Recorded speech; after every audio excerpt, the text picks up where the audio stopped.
Our guys are pros, and in this game there are going to be things that come up week to week that you have to address and deal with and move on, and that's what we did, and I felt like the focus was there all week. It's just the type of team we have. It's the kind of, things I keep hitting on. I trust the guys in this locker room. I've said it over and over again, and I truly mean it. So when adversity hits, nobody flinched. It was a long week. I'd be lying if I said otherwise, but proud of these guys and how they were able to focus and do their jobs. It's just, we got a good group. We really do. I wish him well. I really do. Like I said, my feelings haven't changed.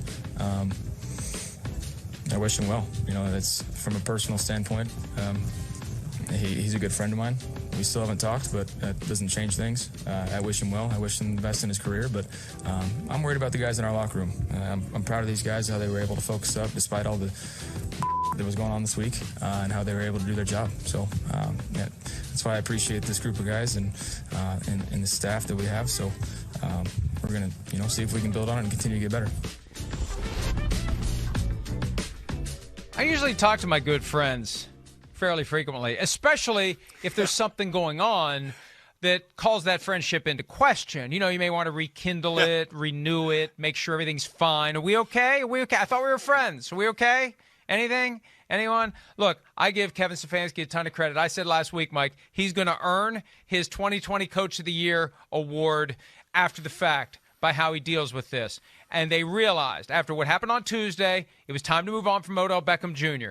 Keep him out of the building, keep him away from the team, remove the presence that had become toxic to the organization for whatever reason, whoever's to blame.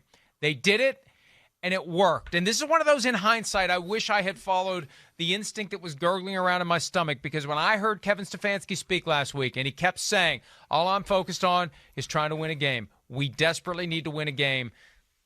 They did, and they pulled it off in big fashion, 41-16 over a Bengals team we were ready to put in the Super Bowl 2 weeks ago.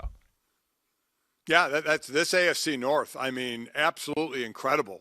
What's going on right now in Baltimore. Just think if Baltimore doesn't eke out that win when they're getting beat by Minnesota, how much closer it definitely is. And Cleveland will find Baltimore in a couple of weeks. They'll get them. They only have the one division game right now they lost to with Pittsburgh. This was their second.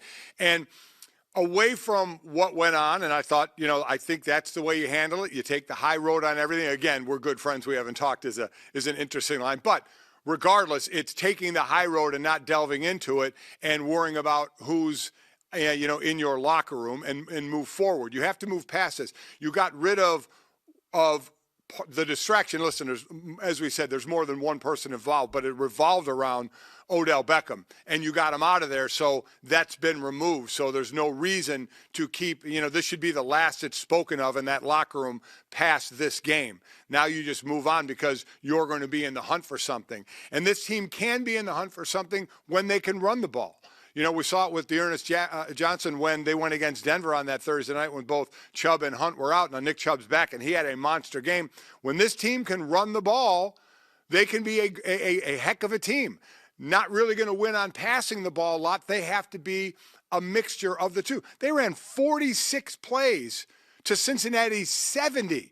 They only had 46 plays in this game, but were efficient enough running the ball and passing the ball, and this is what they can be, and they need that defense to be how they were earlier in not giving up a lot of points. We saw that went away by the wayside a couple of times, but for the most part, I think it's a really good defense. They need to one part of their team is not so great it can outdo the other parts. They all need to be in sync, and yesterday they were.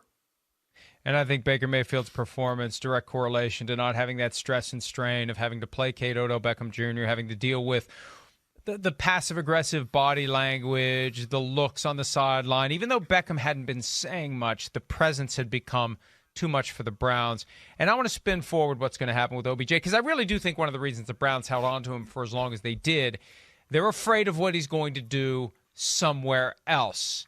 They don't want to look stupid. They don't want to look bad. They don't want to look like they failed to get the most out of Beckham if he goes somewhere else and he becomes the guy that he was 6 years ago. So if he'd been cut last Monday, he'd be a free agent, could go anywhere he wants. I think the Browns knew what they were doing, waiting until after the trade deadline, because now he goes through waivers. And the way that they tinkered with his contract, Mike, he's due to make $7.25 million the rest of the season either way.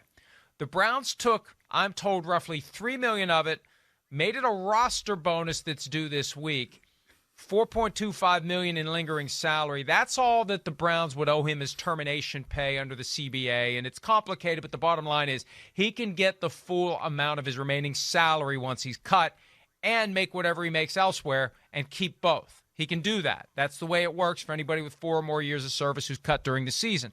So the Browns wanted to reduce what they would owe him.